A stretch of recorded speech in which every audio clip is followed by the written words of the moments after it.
Welcome করছি নাটকবাজের আরো একটা স্পেশাল ভিডিওতে। থাম্বনেল দেখেই বুঝতে পারছেন আজকে আমরা কথা বলবো দেনা পাওনা 121 নাম্বার পর্বটি নিয়ে।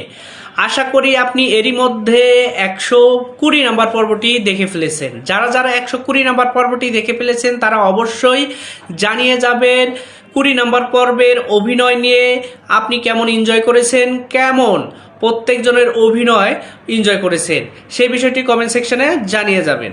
আর অনেকেই বলতেছিলেন 121 নাম্বার পর্বটি কবে আসবে, সেই বিষয়টি আজকের এই ভিডিওতে আলোচনা করা হবে। তো সম্পূর্ণ ভিডিওটি দেখতে থাকুন এবং নাটকবাজ চ্যানেলকে সাবস্ক্রাইব করুন, অবশ্যই আপনি আপনার উত্তরটি পেয়ে যাবেন।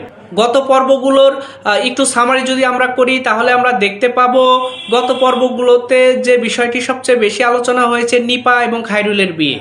এবং নিপা এবং খায়রুলের বিয়ে যতটা সামনে কথা এগুচ্ছে আমরা দেখতে পাই পিছন থেকে শহীদ কিন্তু বারবার বলতেছিল যে নিপা এবং খায়রুলের বিয়ে দেওয়া যাবে না, কেননা শহীদ হয়তো এটা নিয়ে ভাবতেছে খায়রুলের বাবা মা নেই, সে তাদের বাড়িতে আশ্রিত, যার কারণে তার স্ট্যাটাসের সাথে যায় না। এই বিষয়গুলো শহীদের মাথায় ঘুরতেছে, যার কারণে খায়রুলের সাথে নিপার বিয়ে দেওয়া নিয়ে তার মধ্যে এত আপত্তি আমরা দেখতে পাই। কিন্তু দর্শক আমরা যারা আমাদের ইন থেকে এই নাটকটি দেখছি তারা কিন্তু অবশ্যই জানতে পেরেছি খায়রুল কিন্তু মা বাবাহীন সন্তান নয়। আগের পর্বগুলোতে আমরা দেখতে পেরেছি খায়রুলের সাথে খায়রুলের বাবার দেখা পর্যন্ত হয়ে গিয়েছে, যদিও এখন পর্যন্ত খায়রুল এবং খায়রুলের বাবার পরিচয় করিয়ে দেওয়া হয়নি।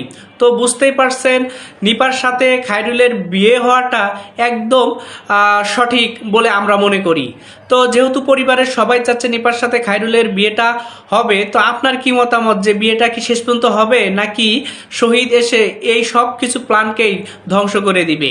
আধা ঘন্টা আমরা দেখতে পাচ্ছি হোসেনের বিয়ে নিয়ে আলোচনা হচ্ছে। আশা করি সামনের পর্বগুলোতে হোসেনের বিয়েটাও হয়ে যাবে। প্লাস হচ্ছে আরও একটা বিষয়, খায়রুল এবং খায়রুলের বাবার পরিচয় হওয়াটাও জরুরি। হয়তো বিয়ের মাধ্যমে বিয়ের অনুষ্ঠানে খায়রুলের সাথে খায়রুলের বাবার পরিচয়ও হয়ে যাবে। সো বুঝতে পারছেন সামনের পর্বগুলো আরও বেশি জাঁকজমক হবে এবং আরও বেশি জমে যাবে। তো যারা যারা দেনা পাওনা নাটকের প্রত্যেকটি পর্বই ফলো করেন তাহলে অবশ্যই আমাদেরকে জানিয়ে যাবেন কেমন এনজয় করছেন। আর সামনের পর্বগুলোতে অবশ্যই আমাদের সাথে থাকতে হবে, এজন্য অবশ্যই নাটকবাজ চ্যানেলকে সাবস্ক্রাইব করতে হবে। তো আপনারা জানেন দেনা পাওনা এই নাটকটি প্রত্যেক সপ্তাহের রবিবার এবং সোমবারে করে দুটি করে পর্ব আসে। যেহেতু এরই মধ্যে আপনি 20 নম্বর পর্বটি দেখে ফেলেছেন সোমবারে, তাহলে অবশ্যই পরের সপ্তাহের রবিবারে অর্থাৎ সপ্তাহের শুরুতে আপনি দেনা পাওনা 121 নম্বর পর্বটি দেখতে পাবেন। আশা করি আপনি আপনার উত্তরটি পেয়ে গেছেন। তো আজকের এই ভিডিওটি আর লম্বা করব না, দেখা হবে 122 নম্বর পর্বের আপডেট নিয়ে। ততক্ষণ পর্যন্ত ভালো থাকবেন, সুস্থ থাকবেন, বাংলা নাটকের পাশে থাকবেন। আর অবশ্যই যাওয়ার আগে নাটকবাজ চ্যানেলকে সাবস্ক্রাইব করবেন। এতক্ষণ সময় দিয়ে পাশে থাকার জন্য সবাইকে অসংখ্য ধন্যবাদ।